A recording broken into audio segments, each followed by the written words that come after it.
suis gré d'être venu aujourd'hui. Merci de partager, de commenter surtout, de liker mes frères afin de nous encourager à travailler davantage. Alors, je ne vais pas te prendre plus de temps. Regardez ceci.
Kim Jong-un appelle à une augmentation exponentielle de l'arsenal nucléaire de la Corée du Nord.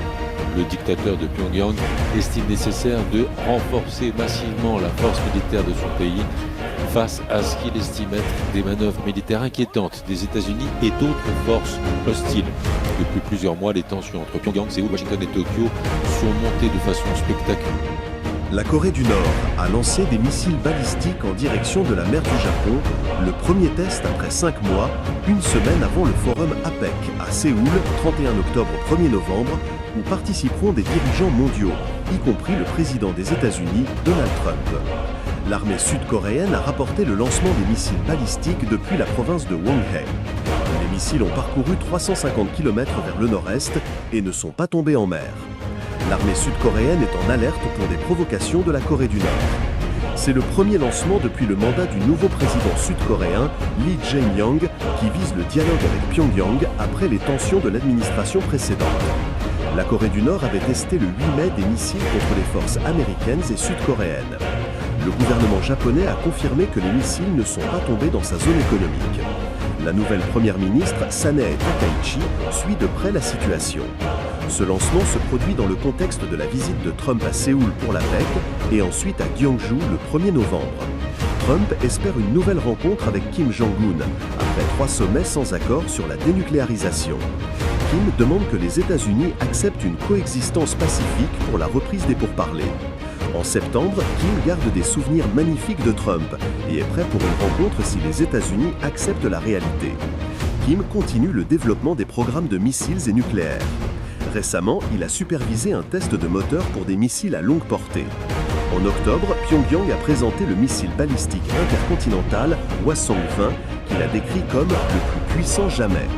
Les États-Unis demandent à Kim de renoncer aux armes nucléaires, tandis que Pyongyang renforce ses liens avec la Chine et la Russie pour une coopération militaire et diplomatique. Dis-moi ce que tu en penses en commun.